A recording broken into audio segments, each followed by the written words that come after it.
तो मैं समझता हूँ कि कविताओं में जितने भी हमारे जो बातें कहनी है, हमारे जितने भी कवियों ने, चाहे अरुणाचल के हों या हमारे यहाँ झारखंड के जितने भी कवियों ने हैं, वो जो वर्तमान पीड़ा है उनके अंदर या जो आक्रोश है या दूसरी तरह की तकलीफ़ें हैं, उन तमाम तरह की बातों को, भावनाओं को, उससे को सारा कुछ काफ़ी सुंदर तरीके से प्रस्तुत किया है। तो मुझे बहुत खुशी है कि एक पूरी नई पीढ़ी जो आदिवासी कविता के लिए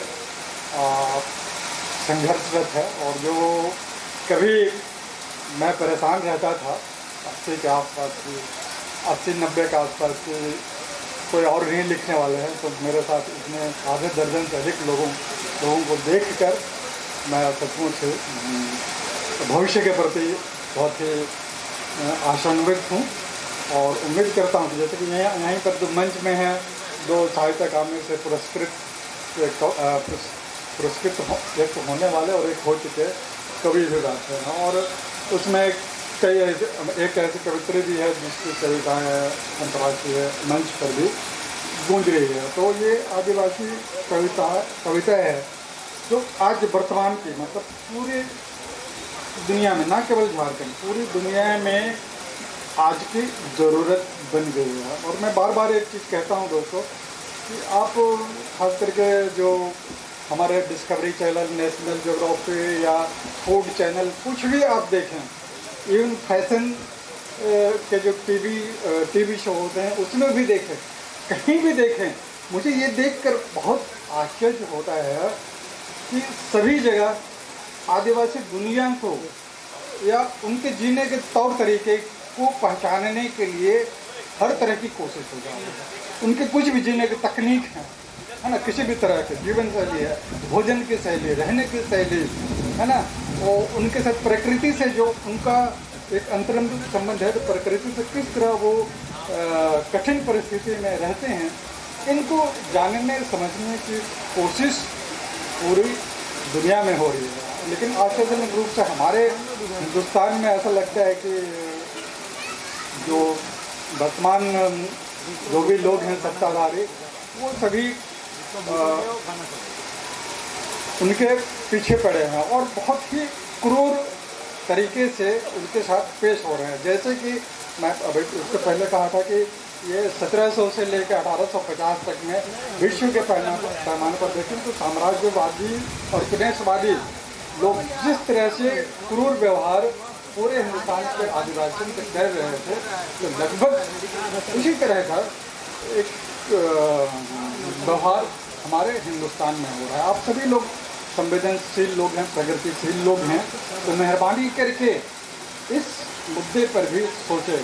अब जैसे कि मैंने कहा था कि ये जो मुनाफाखोर पूंजीवादी व्यवस्था है, उसमें हम कहाँ हैं, और ये विकास की बात की जाती है, तो विकास जो है ये आदमखोर क्यों हो रहा है, ये धरतीखोर क्यों हो रहा है, ये मैं बार बार पूछता हूँ कि ये धरतीखोर और आदमखोर विकास क्यों है। इस पर मैं सवाल पूछता हूँ, और आप लोगों ने, हम सभी लोगों को मौका दिया, इसके लिए बहुत बहुत धन्यवाद प्रगतिशील लेखक संघ को।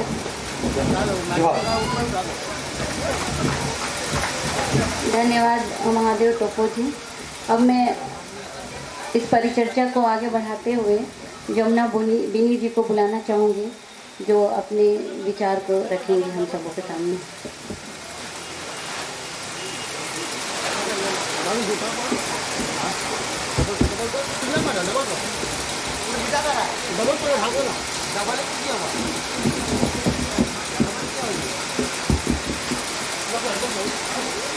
सत्यम जी और अंकित जी, प्लीज़ आपसे रिक्वेस्ट है, थोड़ा गूगल का ध्यान रखें।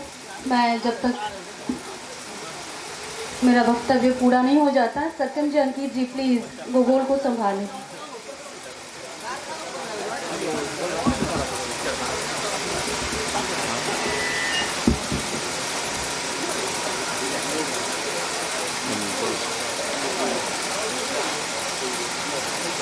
शीर्षक, इस परिचर्चा के लिए शीर्षक दिया है अस्मिता के सवाल, संघर्ष और आदिवासी। मैं अपनी बात रखूंगी पूर्वोत्तर के संदर्भ में।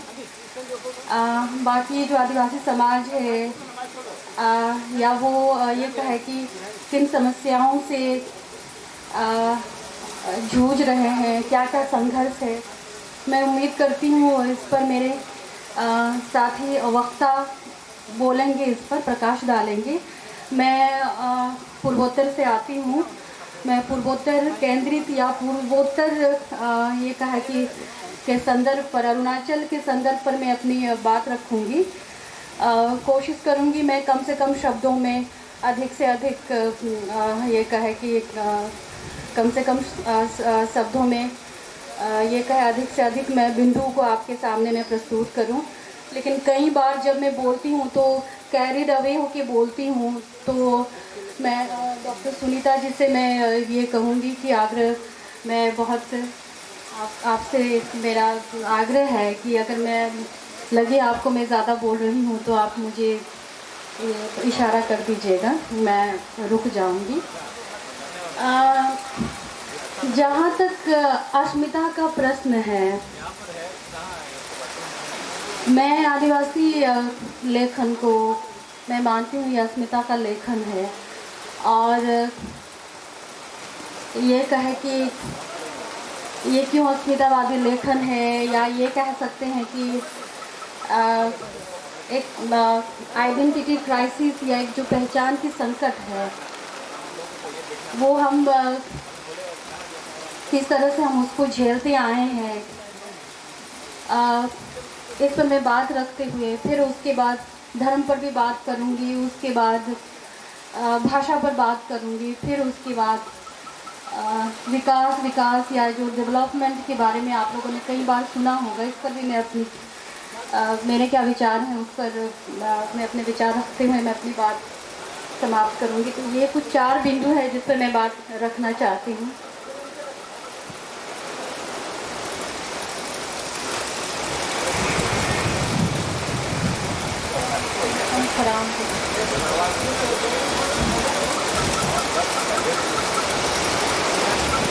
अरुणाचल प्रदेश में कुल 26 जनजातियां हैं, 26 मेजर ट्राइब है, और अगर आप सब ट्राइब या उप जनजाति की अगर आप बात करें तो 100 से भी अधिक है। इन जनजातियों ये कहे कि इन जनजातियों पर आज तक जो लिखा गया वो लेखन बहुत ही पक्षपातपूर्ण और बहुत ही ये कहे कि भेदभाव के साथ एक जिसको ये कहते हैं कि इल इंटेंशन के साथ लिखा गया। मैं यहाँ में बात करना चाहूँगी जितने भी ये कहे कि कॉलोनियल राइटर्स हुए, चाहे वो हैमिल्टन हो या चाहे वो डाल्टन हो, इन लोगों ने अरुणाचली जनजातियों पर जिस तरह से लेखनी चलाई है वो आप पढ़ेंगे तो आप डर जाएंगे, आपको खौफ होगा। अरुणाचल में मैं 2-3 जनजातियों का उदाहरण देके मैं अपनी बात स्पष्ट करना चाहूँगी।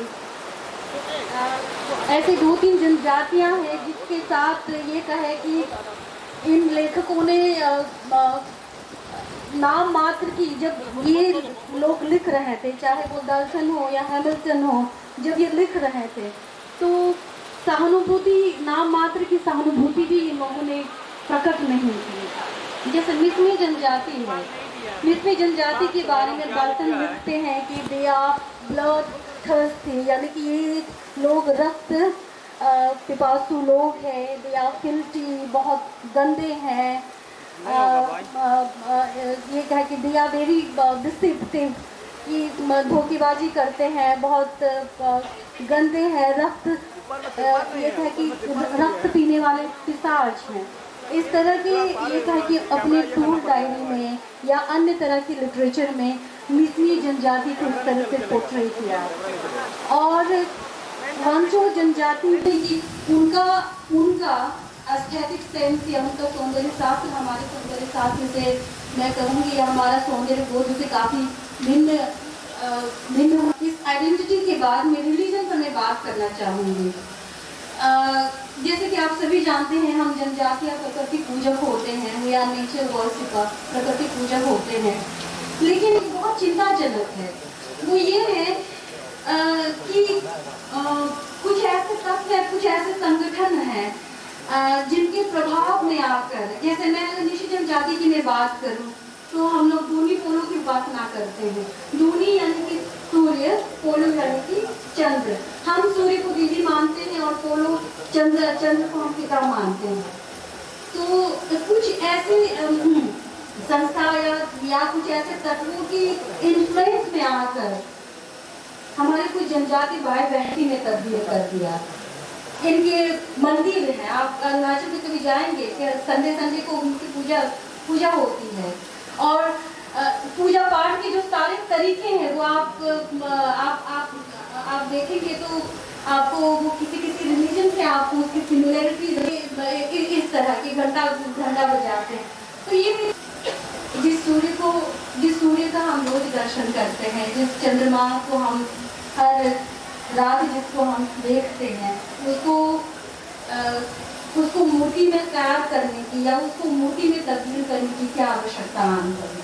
और ये ऐसे कुछ तत्व हैं जो ये कहते हैं कि अरुणाचल का संबंध पुराण से है और रुक्मिणी जो कृष्ण की जो पत्नी थी, उनकी धर्म पत्नी रुक्मिणी का संबंध अरुणाचल का लोअर वेली जो एक डिस्ट्रिक्ट है, लोअर वेली दिबांग वैली डिस्ट्रिक्ट से है। श्री कृष्ण जी ने रुक्मिणी को वहां से भगा के, यानी कि रुक्मिणी अरुणाचल की बेटी है। अब सोचने वाली बात ये है, अगर रुक्मिणी अरुणाचल की बेटी है तो इस मिसमी जनजाति में उससे संबंधित कुछ ना कुछ लोक कथाएं तो जरूर मिलनी चाहिए।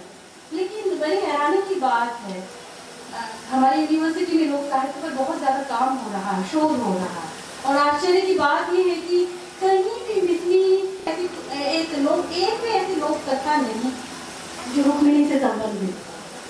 तो ये बड़े आश्चर्य की बात है। लेकिन कहते हैं कि कुछ, मैंने कहा कि कुछ संगठनों की इन्फ्लुएंस है। तो इस तरह ये आप देख सकते हैं, ये कहे कि सही में ये बोले हैं, ये कुछ प्रलोभन देते हैं, कुछ प्रलोभन में ये चले भी जाते हैं हमारे जनजाति भाई बहन। और यहाँ में जो मिशनरी है, मैं मिशनरी का जो रोल है उस पर भी मैं थोड़ा सा प्रकाश डालना चाहूँगी। मैंने अभी डाल्टन और हैमिल्टन की बात की। ये डाल्टन और हैमिल्टन अरुणाचली जनजातियों को इस तरह से पोर्ट्रे करते थे कि ये लोग नीच हैं, ये लोग भूले भटके हुए हैं, इसको केवल प्रभु यीशु ही इसका उद्धार कर सकता है, इसको मुक्ति या इसको सेलिब्रेशन दे सकता है, और वो देंगे को हम देंगे। इस तरह से वहाँ मिशनरियों का ये कहे कि इन्फिल्ट्रेशन हुआ। और मिशनरी बाकायदा ये भी कहते हैं न्योकुम हम निशी लोगों का पारंपरिक पर्व है। ये कहते हैं जितने भी कन्वर्टेड निशी है उसे ये कहेंगे कि आप न्योकुम में जाकर आप अगर डांस करेंगे, आप न्योकुम में जाकर लोकगीत गाएंगे, तो ईश्वर ने, प्रभु यीशु मसीह ने जितना आपको ब्लेसिंग दिया वो सारे ब्लेसिंग आपका नष्ट हो जाएगा। तो ये एक तरह से ये कहे कि वो हमें हमारी संस्कृति से ये कह सकते हैं कि वो भी बहुत ज़्यादा संदिग्ध है। गुवाहाटी में पूर्वोत्तर की जनजातियों की सांस्कृतिक विरासत, और वहाँ जब मैंने ये बातें उठाई तो ये जो संगठन है, मैंने जैसे मैंने बताया कि जिन संगठनों की इन्फ्लुएंस में आकर इन्होंने सूर्य और चंद्र की दोनों पोलों की मंदिरें बनाना शुरू कर दी। ये कहने लगे कि जब मैंने ये बातें उठाई तो ये कहने लगे कि आप इस बात को नहीं समझ रही, हमारी संस्कृति हम हर चीज़ का हम संस्कृताइजेशन हम नहीं कर रहे हैं, आप इसको नहीं समझ रहे। हमारी संस्कृति जो है, हम वी आर अम्ब्रेला ऑर्गेनाइजेशन, और हमारी जो संस्कृति है वो सर्व समाहार संस्कृति है या सर्व समावेशी संस्कृति है। मैं इसको सर्व समावेशी संस्कृति या सर्व समाहार संस्कृति नहीं मानती। मैं इसको सब कुछ निगलने वाली संस्कृति मानती हूँ। आप अगर ये किस किस्म की संस्कृति, जब ये किस किस्म की संस्कृति, आप हर चीज़ आप हमारे ऊपर थोपना चाहते हैं, इम्पोज करना चाहते हैं। मैंने उनसे हाथ जोड़ के मैंने ये कहा कि don't try to impose everything on us. आप हर चीज़ हमारे ऊपर, आपके जो डोमिनेंट कल्चर है, आप उसको हमारे ऊपर आपकी इम्पोज करने की सोच रहे हैं, ये गतिविधियाँ आपको बंद करनी चाहिए। खैर, जैसे मैंने अभी मिशनरियों के बारे में भी कहा, उन्होंने भी ये कहा कि आप बहुदेव बाद या आप ये कहा कि बहुत सारे देवों की आप उपासना मत कीजिए, क्योंकि हमारे यहाँ बहुत कई देवी देवताएं हैं। जंगल की अलग देवी है, झील जो झील होती है, झीलों की अलग देवी होते हैं, मतलब देवता होते हैं। तो इस तरह तो ये कहते हैं कि ये आपको और ज्यादा भटकाएंगे, आपको एक ही उद्धारकर्ता, मतलब एक देव की उपासना पर ये बल देते हैं। तो अभी अगर आप रिलीजियस पॉइंट ऑफ व्यू से आप अरुणाचल की जनजातियों को अगर आप देखेंगे तो ये बहुत ज़्यादा भ्रमित एकदम चकराए हुए हैं। हम जाए तो क्या क्रिश्चियनिटी के पास जाएं या हिंदूवादी संगठनों के पास जाएं या फिर अपनी जनजाति संस्कृति, जनजाति जो हमारा जो हमारी धर्म पद्धति है उसको अक्षुण्ण रखें। तो ये बिल्कुल जैसे ये कहे कि इन लोग बहुत बड़ी डिलेमा में हैं। धर्म जिस भाषा में लिखती हैं उसका मखौल उड़ाते हुए एक महानुभाव मुझे मिले और उन्होंने ये कहा कि मैंने तेंसुला और मामंग मैडम जो ट्राइबल राइटर है नॉर्थ ईस्ट के, इन्होंने जवाब दिया कि हमारी जनजाति बोलियों में या जो हमारी जनजाति भाषा है उसमें वोकेबलरी शब्द भंडार कम है, बहुत कम है, वेरी लिमिटेड, इसलिए हम लोग अपने आप को उस भाषा में एक्सप्रेस नहीं कर पाते, इसलिए हम अंग्रेजी में लिखते हैं। ये भी उन्होंने काफ़ी किसी बड़े मंच से कहा। मैंने बहुत ही ये कहा कि विनम्रता के साथ इसका मैंने प्रतिरोध किया। मैं ऐसा बिल्कुल नहीं मानती कि मामंगाई मैडम या तेंसुला ने ऐसा कहा है कि जनजातीय भाषा में शब्दावलियाँ कम है या शब्द भंडार कम है, वोकैबुलरी कम है, ऐसा कहा हो, मैं ऐसा नहीं मानती। यहाँ मैं कल ब्रजमोहन जी से मैं चर्चा कर रही थी कि अरुणाचल अगर जनजातीय भाषा के बारे में अगर हम बात करें तो बोलचाल की गाँव में आपस में लोग जो बातचीत करते हैं वहाँ बोलचाल की भाषा अलग है। और उसके बाद हम लोग नीव कहते हैं, नीव यानी कि पुजारी या जिसको अंग्रेजी में शमन कहा जाता है, उनकी वो बिल्कुल अनुष्ठान पर उनकी भाषा होती है। और उसके बाद शिकारियों की भी अपनी भाषा है, शिकारियों की भी। हमारे वहाँ चूँकि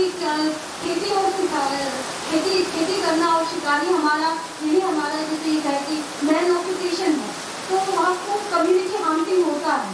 तो जब हंटिंग के लिए जाते हैं तो ऐसा मानते हैं कि हंटिंग के लिए जाना यानी कि एक स्पिरिचुअल जर्नी स्टार्ट करना, जंगल में एक स्पिरिचुअल जर्नी स्टार्ट करना, क्योंकि हम मानते हैं जंगल में कई सारी स्पिरिट, कई सारी बुरी शक्ति और कई सारी भरी शक्तियाँ वहाँ निवास करती हैं।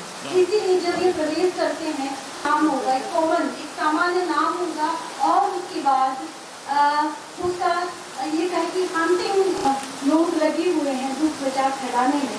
मैं उनसे हाथ जोड़कर मैं प्रार्थना करती हूँ कि जनजातीय संस्कृति, बोलियों या आइडेंटिटी के बारे में इस तरह की दुष्प्रचार करना आप लोग बंद कर दीजिए। मैं विकास पर बात करना चाहती थी लेकिन समय से ज़्यादा हो गया। मैं उस पर कभी किसी और मंच पर मैं बात करूँगी। मुझे सुनने के लिए बहुत बहुत पाया दीजिए। धन्यवाद।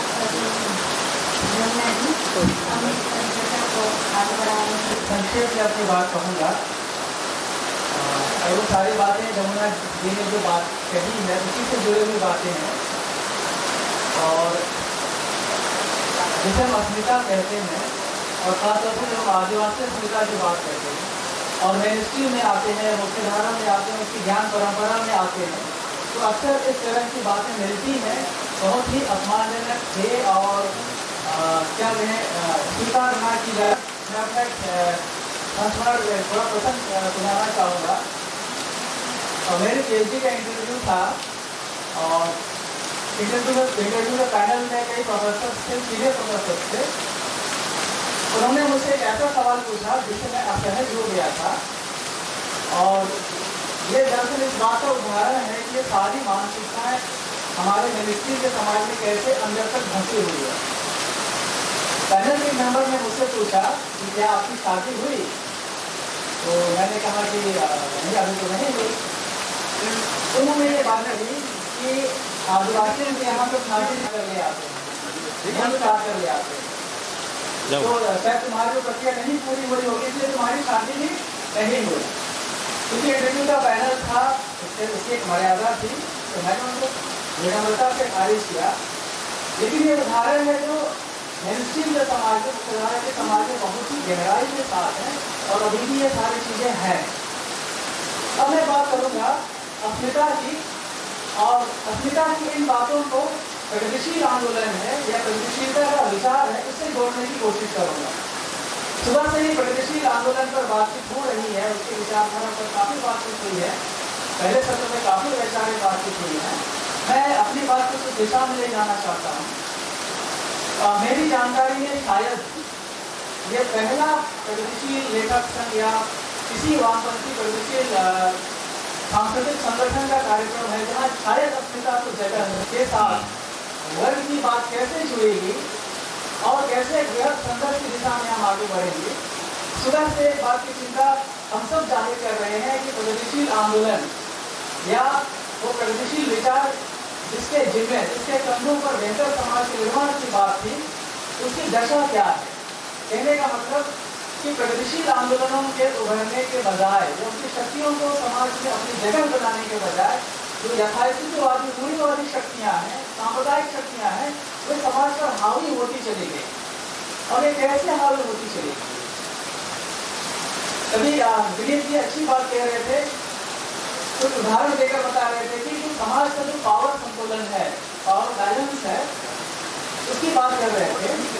मेरा ये मानना है कि जो अस्मिता की बात आती है, अस्मिता की बात का या वर्तमान में जो अस्मिता विमर्श खड़े हो रहे हैं, ये सारे विमर्श उसी पावर बैलेंस की बात करते हैं, उसी समाज के अंदर बनी जो सत्ता संरचना है, संतुलन है, उस पर सवाल खड़े करती है। और ये कैसी विडंबना है कि अस्मितावादी विमर्श से प्रगतिशील या वामपंथी भी दूर रहे। और बड़ी मजेदार बात यह भी है कि जो दक्षिणपंथी ताकतें हैं, ऐसे कि जो हिंदूवादी संगठनें हैं, वे भी अस्मिताओं को स्वीकार नहीं करते। खासतौर से इसलिए दलित या आदिवासी अस्मिता है, ऐसी चीज़ों को मानना नहीं चाहती। वे अस्मिताओं की बजाय वे हिंदू अस्मिता एक अलग रिलीजियस आइडेंटिटी की बात करती है, दूसरे रिलीजियस आइडेंटिटी को समानांतर। तो बात ये होती है कि जो अस्मिता का सवाल है क्या और इसको कैसे समझा जाए। मैं ये सोचता हूँ कि अस्मिताओं की बात करना एक अलग चीज है और उत्पीड़ित अस्मिताओं की बात करना दूसरी चीज है। मुझे लगता है कि जब हम उत्पीड़ित अस्मिताओं की बात करेंगे, वही उत्पीड़ित अस्मिताएं वर्ग में रूपांतरित होंगी। और शायद हमारे वामपंथी आंदोलनों ने या प्रगतिशील आंदोलन ने इस वैचारिक दिशा पर कितना काम किया ये मैं नहीं कह पा रहा, जो हमारे विद्वान है वो बताएंगे। मेरा ये मानना है कि जो अस्मिताएं हैं वो एक अलग चीज है और उत्पीड़ित अस्मिताओं की जब हम बात करते हैं वो अलग चीज है। क्योंकि जब हम अस्मिताओं की बात करना शुरू करेंगे तो हर कोई अपनी आइडेंटिटी क्रिएट करना शुरू करेगा। लेकिन जब उत्पीड़ित अस्मिताओं की बात करेंगे तो उत्पीड़ित अस्मिताएं है क्या? निसंदेह वो जो उत्पीड़ित अस्मिताएं हैं वो दलित, आदिवासी, स्त्री या अल्पसंख्यकों के रूप में दिखाई देती है। सवाल ये खड़ा होता है कि ये जो उत्पीड़ित अस्मिताएं हैं, जो दमन का शिकार है, उत्पीड़न का शिकार है, क्या ये वर्ग संघर्ष में भागीदारी नहीं हो सकती? अगर ये वर्ग संघर्ष में भागीदारी कर सकती है तो इनका वर्गीय रूपांतरण क्या होगा?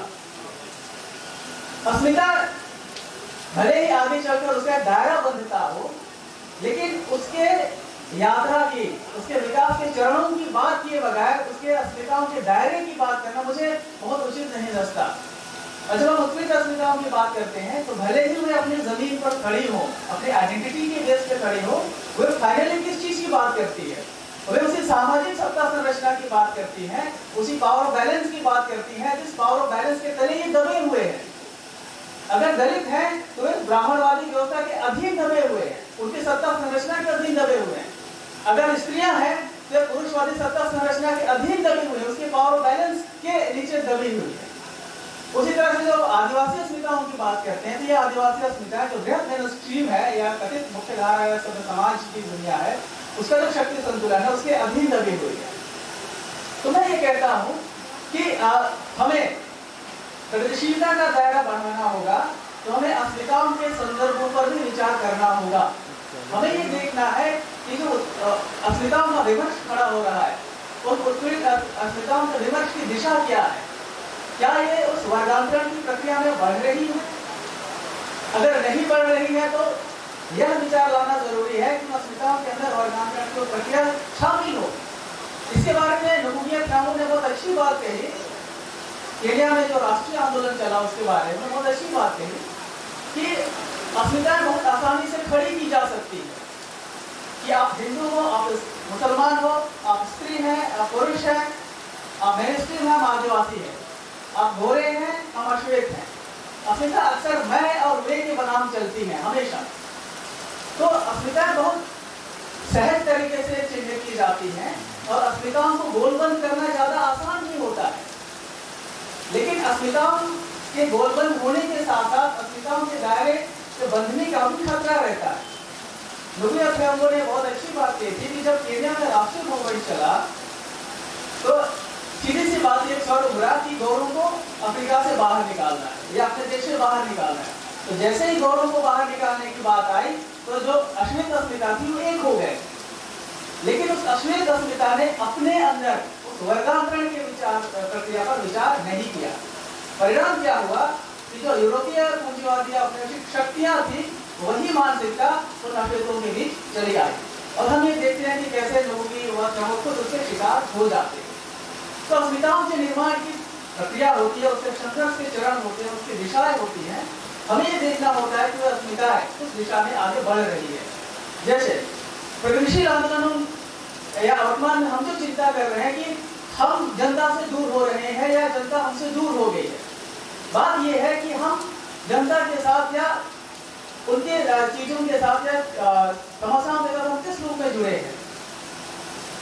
हमारे यहाँ अभी क्षमाचंद्र टुडू जी थे और ये चंद्रमोहन कस्तूर जी है, ये संताली भाषा के लेखक। और अभी हम लोग बातचीत कर रहे थे कि क्या जब संताली साहित्य का कार्यक्रम होता है तो क्या इसी तरह के पंडाल खाली रहते हैं? तो उन्हें कहा नहीं, पूरी जनता भरी रहती है उस कार्यक्रम में। और ये साहित्य का स्वरूप इसी तरह से, क्योंकि जो जन भाषाएं हैं वो सीधे जनता से जुड़ी हुई है और जनता की बातों को अभिव्यक्त कर रही होती है। ठीक यही बात जो दूसरे जो जन भाषाएं, जो हिंदीतर भाषाएं हैं, हिंदी पट्टी में जो हिंदीतर भाषा है, खासतौर से आदिवासी भाषाएं हैं, उनके साथ है। तो ये है कि हम प्रगतिशील आंदोलन की बात साहित्य को अपने दायरे के अंदर ले आए। क्यों नहीं संताली साहित्य का वो सारा चीज या वो चीजें यहाँ से आ पाई या आदिवासी भाषाओं की वो सारी चीजें बृहद प्रगतिशील आंदोलन से किस रूप में जुड़ी या नहीं जुड़ आ पाई, इस पर हमने विचार किया या नहीं विचार किया। तो मेरा मानना है कि उत्पीड़ित अस्मिताओं की बात करना एक बात है, अस्मिताओं की बात अलग बात है। भले हिंदूवादी आइडेंटिटी अस्मिता की बात करें, वो उत्पीड़ित अस्मिता उस रूप में नहीं है। हमें उत्पीड़ित अस्मिताओं को चिन्हित करना होगा और जिस प्रगतिशील आंदोलन की बात हम कर रहे हैं, उसकी वैचारिकता की बात कर रहे हैं, उसकी दिशाओं की बात कर रहे हैं, तो हमें इस पर विचार करना होगा और तब जाकर शायद हम उस सत्ता संरचना को बदल सकते हैं जो सत्ता संरचना के अंदर वो सारी अस्मिताएं दबी हुई हैं और हम जिस वर्गीय संघर्ष के एक बेहतर समाज के निर्माण की बात करना चाहते हैं, शायद वो एक साझेदारी हो सकती है और जो यथास्थितिवादी शक्तियां हैं या जो वर्चस्वकारी शक्तियां हैं, हम उनका एक सामूहिक तरीके से प्रतिरोध कर सकते हैं। आदिवासी अस्मिता की बात जब भी आती है, उसने उसके सांस्कृतिक प्रश्नों पर उतनी बातचीत नहीं की और वास्तविकता क्या है कि भारतीय सामाजिक ढांचे के अंदर आदिवासी समाज आंतरिक उपनिवेशवाद के शिकार रहे। वे मेनस्ट्रीम के सीधे सीधे शिकार रहे, उनकी नीतियों के, उनकी पॉलिसियों के, उनके आर्थिक तंत्र के सीधे अधीन रहे, न केवल आर्थिक तंत्र के अधीन रहे बल्कि उस मेनस्ट्रीम जिसे मुख्य धारा कहते हैं, उनकी जो सांस्कृतिक प्रक्रियाएं हैं, उनकी जो सांस्कृतिक संदर्भ है, उनके अधीन रहे। हुआ क्या कि आर्थिक प्रक्रियाओं या आर्थिक विश्लेषण के क्रम में जो सांस्कृतिक पक्ष था वह छूटता चला गया। अगर वो सांस्कृतिक चीजें छूटेगी और फिर हम आर्थिक विश्लेषण की बात करेंगे तो कैसे वो समाज यहाँ खड़ा हो पाएगा? या फिर हम केवल सांस्कृतिक प्रश्नों की बात करेंगे और आर्थिक प्रश्न को छोड़ देंगे, फिर भी बात अधूरी रह जाती है। तो ये जो भारतीय सामाजिक ढांचे में आदिवासी समाज की जो स्थिति है, जो सांस्कृतिक उपनिवेशवाद का शिकार है, जैसे जमुना जी बता रहे थे, बहुत अच्छी बात बता रहे थे, चाहे वो हिंदुत्ववादियों की बात हो, चाहे आदिवासी मिशनरियों की बात हो, या फिर किसी और की बात हो, वे उस सांस्कृतिक उपनिवेशीकरण के शिकार होते जा रहे हैं लगातार। तो वे अपना जो रेजिस्टेंस करते हैं वो दोनों फॉर्म में होगा। वे आर्थिक प्रक्रिया में वैश्वीकरण का विरोध करते हुए, प्रतिरोध करते हुए उस पूरे वैश्विक पूंजी और साम्राज्यवाद के खिलाफ खड़े हैं, और सांस्कृतिक प्रक्रिया का प्रतिरोध करते हुए वे वैसी ब्राह्मणवादी या सामंती शक्तियां हैं उसका प्रतिरोध कर रहे हैं। मैं ये कहता हूं कि ऐसा क्या हुआ कि जब केदारनाथ अग्रवाल ने प्रगतिशील लेखक संघ की स्थापना के बाद जब कविता लिखना, उन्होंने कविताएं लिखी, कविता में सीधी सीधी बात कहते थे केदारनाथ अग्रवाल कि डंका बजा गांव के अंदर सब चमार इकट्ठे हो गए। सबने कहा कि जमींदार अन्यायी है, वो जुल्म करता है, वो पैसे नहीं देता, हम 50 है लेकिन हमारे हाथ फौलादी है। ये जो कविता शुरू होती है प्रगतिशील आंदोलन की, जिसमें वो भारतीय सामाजिक ढांचे के अंदर वो जो शक्ति संतुलन बना हुआ है, जिस शक्ति संतुलन में धर्म भी है, वो अर्थतंत्र भी है, सामंती शक्तियां भी है, जो चमारों या दलितों को अपने कब्जे में रखी हुई है। प्रगतिशील आंदोलन वहां से बात शुरू कर रही है, लेकिन हम उसकी यात्रा में देखें तो हम ये पाते हैं कि प्रगतिशील आंदोलन एक तरफ चला जाता है और जो दलित आंदोलन है, स्त्री आंदोलन है, फिर दूसरी दिशा में चले जाते हैं। मैं ये कहने की कोशिश कर रहा हूँ कि निसंदेह एक बेहतर समाज के लिए प्रगतिशीलता की जरूरत होती है, वैज्ञानिक विचार की जरूरत होती है, तर्क की जरूरत होती है। अगर वह विचार वामपंथियों के पास है, मार्क्सवाद के पास है, तो विचार कैसे जमीन तक नहीं पहुंच पा रहा है? मुझे लगता है हम इस बिंदु पर विचार करें और जितनी भी कविताएं आज पढ़ी गई, उन कविताओं में शायद ही आपको किसी आइडेंटिटी का ठप्पा मिला होगा। बात कही जा रही है आदिवासी जमीन से, लेकिन वो बात कहाँ जा रही है? वो सांप्रदायिक शक्तियों के खिलाफ जा रही है। वो कविताएं साम्राज्यवादी पूंजीवादी शक्तियों के खिलाफ जा रही है। जैसे जसिता की कविता जहाँ यहाँ रेखांकित भी की गई है कि हमारे यहाँ विकास को प्रक्रिया नहीं पहुंची, लेकिन वो गाय और सारी चीज कैसे पहुंच गई। तो इस तरह की कविताओं का विश्लेषण क्या करेंगे? या हम इन्हें आइडेंटिटी या अस्मिता की कविता कहकर खारिज कर देंगे, या हम ये देखेंगे कि इसके अंदर प्रगतिशीलता का वो स्वरूप है जो अस्मिता की जमीन पर खड़ी है कविताएं, और उत्पीड़ित अस्मिताओं की कविताएं। तो इस तरह हम देखते हैं कि जो आदिवासी कविताएं हैं, क्योंकि आदिवासी कविताओं में स्वर आ रहा है। आज की स्थिति में आदिवासी समाज एक ऐसे द्वीप की तरह रह गया है जिसे साम्राज्यवादी शक्तियों ने हर तरह से घेर लिया है। अगर हम साम्राज्यवादी शक्तियों को मेनस्ट्रीम की शक्तियां कहें तो भी कोई फर्क नहीं है, यानी वे ऐसे घिराव में हैं जो आर्थिक तंत्र से भी घिरे हैं और उसके सांस्कृतिक उपनिवेशवाद से भी घिरे हैं। तो सीधी सी बात है, उनकी कविताओं का जो प्रतिरोध होगा वह प्रतिरोध आर्थिक पक्ष पर भी जाएगा, उनके सांस्कृतिक पक्ष पर भी जाएगा। अब हमें यह तय करना है कि एक जो नया साहित्य शास्त्र बनेगा, जो नया बदलते हुए समाजशास्त्र से निर्मित होगा, उसकी दिशा क्या होगी, उसके प्रतिमान क्या होंगे। मुझे लगता है कि हम अगर इन सारे बिंदुओं पर विचार करेंगे, इन सारे मसलों पर विचार करेंगे, तो सारी शक्तियां, जो लड़ने वाली शक्तियां हैं, जो उत्पीड़ित हैं, जो प्रतिरोध कर रही हैं, वो हमसे दूर है, उनके साथ एक साझा मंच बनेगा। और वो जो जितनी भी दक्षिणपंथी शक्तियां हैं जिसके खिलाफ हम लगातार संघर्ष की बात कर रहे हैं, हम उन्हें जवाब दे सकते हैं और शायद हमारी जो परिकल्पनाएं हैं वो साकार हो सकती है। काफी बातें हैं, लेकिन संक्षेप में यही कुछ बातें कहनी थी, समय भी काफी हो चुका है। इस अवसर के लिए आप सबका बहुत बहुत धन्यवाद। जोहार। हम व्यवहारिक पक्ष में हम कहाँ खड़े हैं? मनुष्य के रूप में अगर हम इतने सारे संबंधों से घिरे हैं और हमारे संबंध अच्छे नहीं हैं, स्त्री पुरुष के बीच एक साथ काम करने का जो वर्क कल्चर होना चाहिए वो नहीं है। और कई बार मैं ये देखती हूँ कि चाहे कोई भी प्रोग्राम हो या हम किसी से भी मिलते हैं, हमारा एक कनेक्शन नहीं बनता है। वो जो इतना पूरे ब्रह्मांड में, इतना पूरा पृथ्वी में एक कनेक्शन है, हर चीज एक दूसरे से कनेक्टेड है।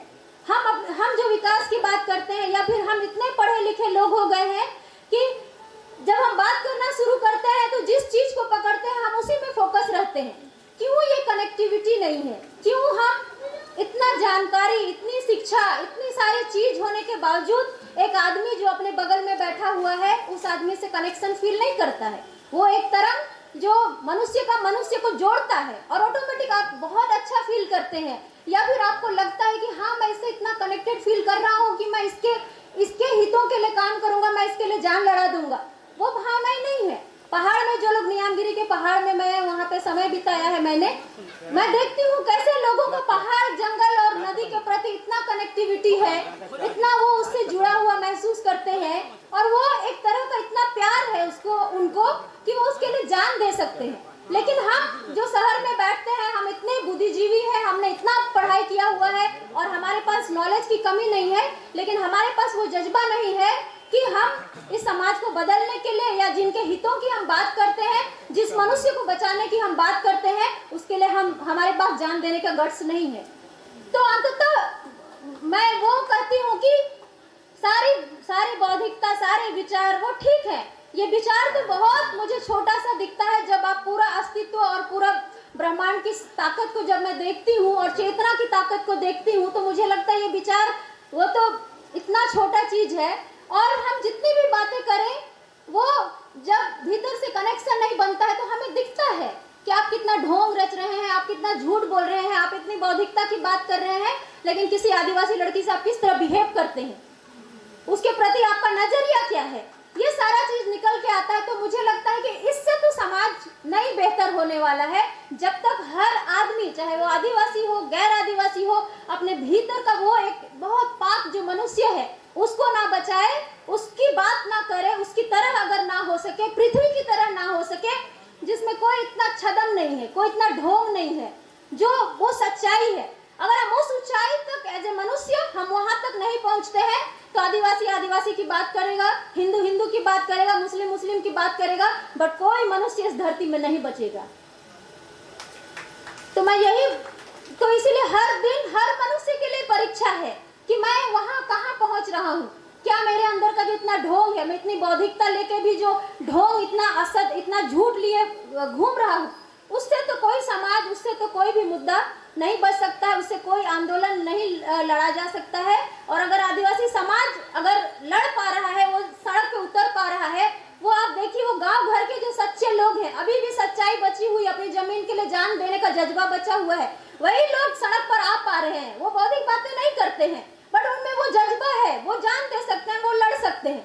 मुझे वो लगता है कि जो हम इतने पढ़े लिखे लोग हैं, हमने शहर पे शहर बनाया है, सिटी पे सिटी क्रिएट किया है, इतने बड़े बड़े महानगर क्रिएट किए हैं, और जो इतना शिक्षित, जिसने अपना दिमाग का इतना ज्यादा उपयोग किया है, ये जो एक मनुष्य का वर्ग है, उसको पलट के ये पहाड़ जंगल लोगों से वो जज्बा लेना चाहिए, वो सीखना चाहिए।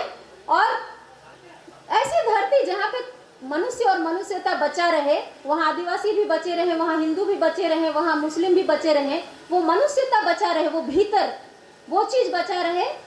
मुझे लगता है कि हमें उसी दिशा में बढ़ना चाहिए, और मुझे लगता है कि उसी दिशा में हमें बढ़ना चाहिए, और वही एक रास्ता है जिससे ये धरती बच सकती है, हम बच सकते हैं, आप बच सकते हैं। बस इतना ही। जोहार। धन्यवाद जनपिता जी, आपने सही कहा। मनुष्यता के लिए मानवता का जो विचारधारा है वो सबसे बड़ी विचारधारा है, उसे ही हमें आगे ले जाना चाहिए। इस परिचर्चा को अब आगे बढ़ाने के लिए आ रही है नितिशा खालको जी। सुबह के 11:30 बजे से हम लोग बात करना शुरू किए हैं और फिर भाषणों का दौर चला है।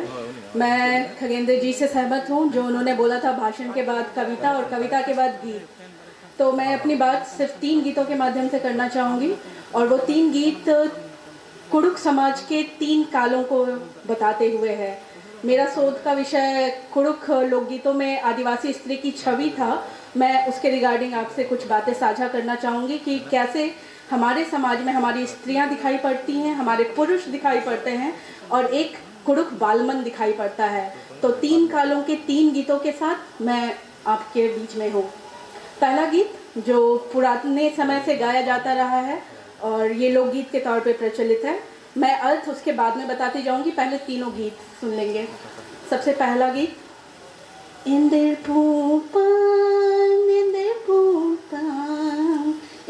पौपन पेलो में झिरकी वनवर हाल खेलो कार की बड़ा लागी हो, वनवर हाल के लौकार की बड़ा लागी।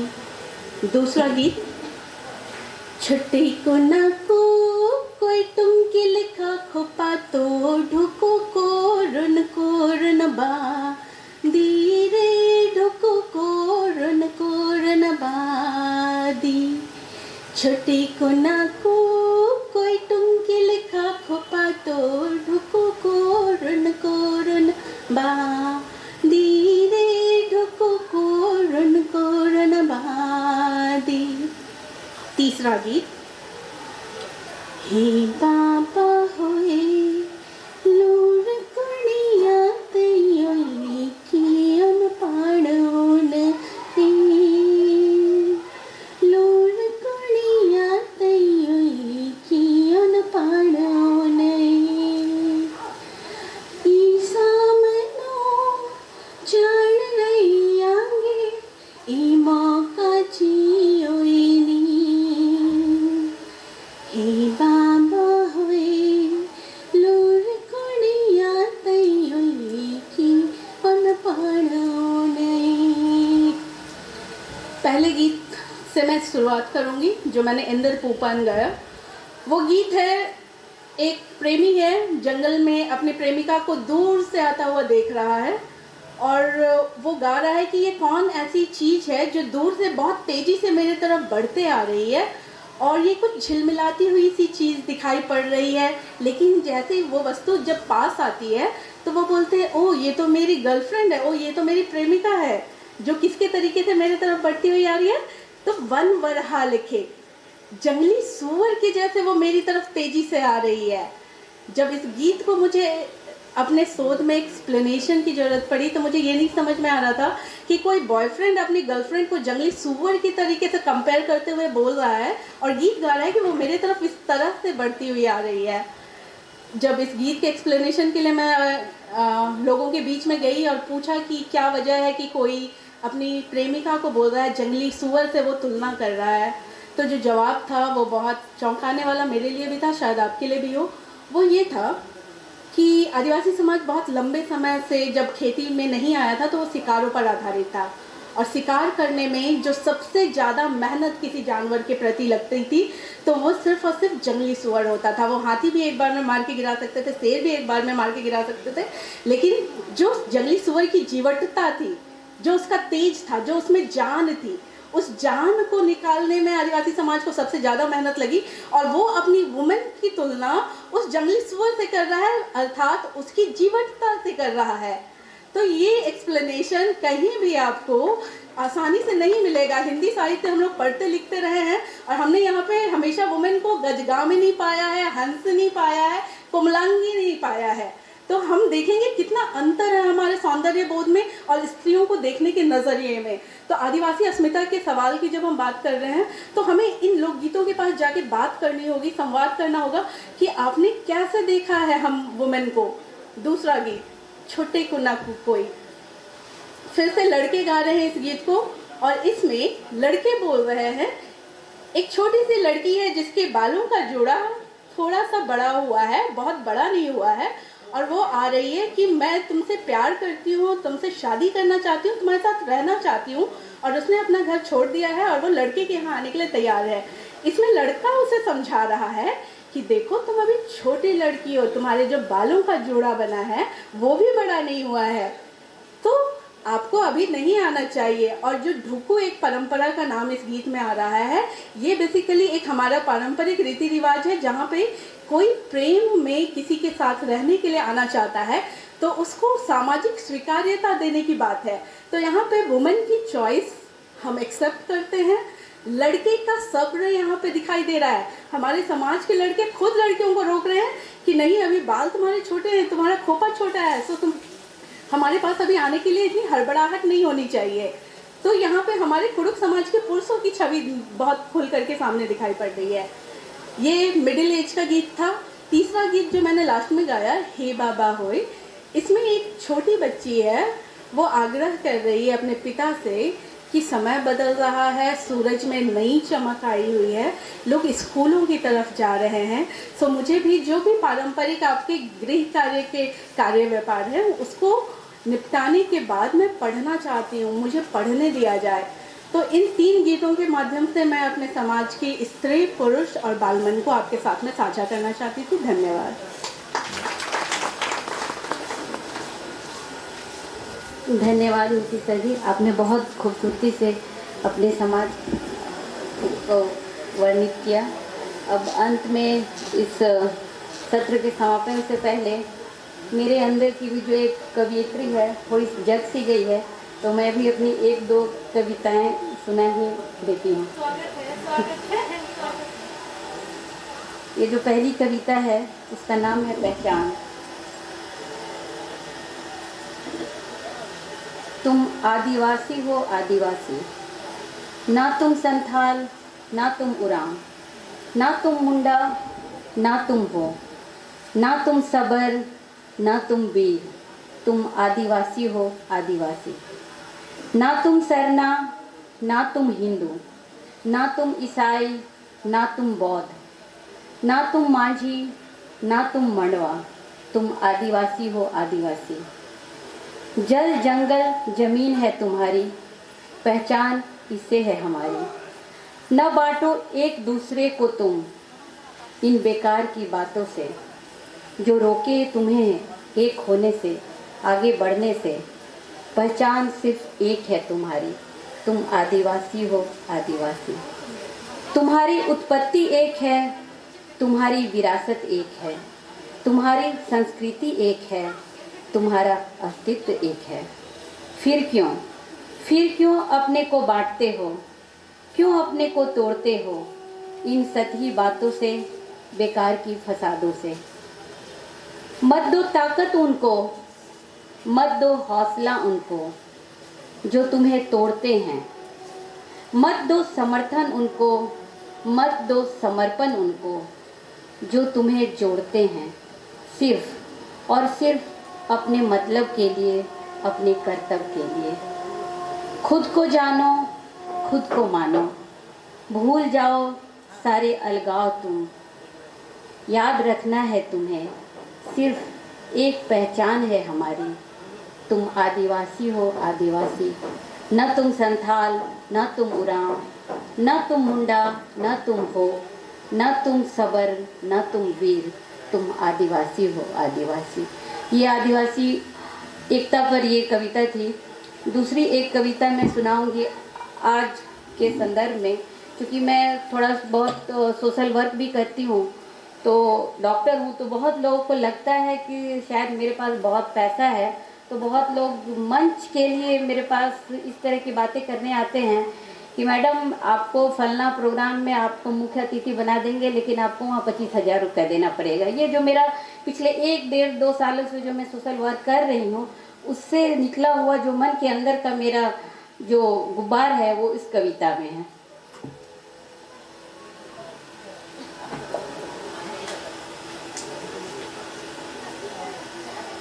इस कविता का नाम है मंच के सौदागर। मंच सजने वाली है, बाजार में, गांव में, कस्बों में, मोहल्लों में। कभी फुटबॉल मैच का मंच, तो कहीं पता मेला, एक पता मेला यहाँ लगता है संथालियों के बीच में, जहाँ के पूजाएं भी होती हैं और बहुत सारी चीज़ें होती है जो कभी जाएंगे तो आप देखेंगे कि वहाँ क्या क्या होता है।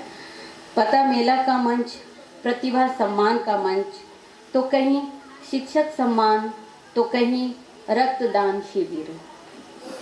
और इन मंचों की शोभा बढ़ाने को फिर बोलियां लगने लगती हैं।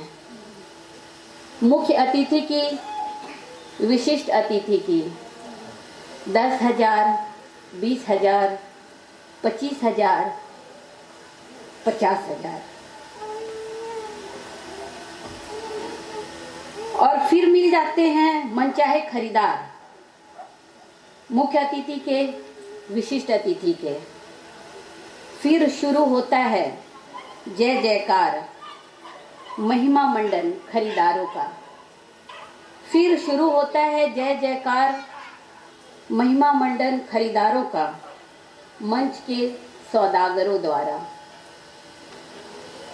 और फिर दब जाती है आम जनों की समस्याएं, पानी की, घर की, बिजली की, स्वास्थ्य की, शिक्षा की, भूख की, इस जयकारे में। धन्यवाद। मैं डॉक्टर सुनीता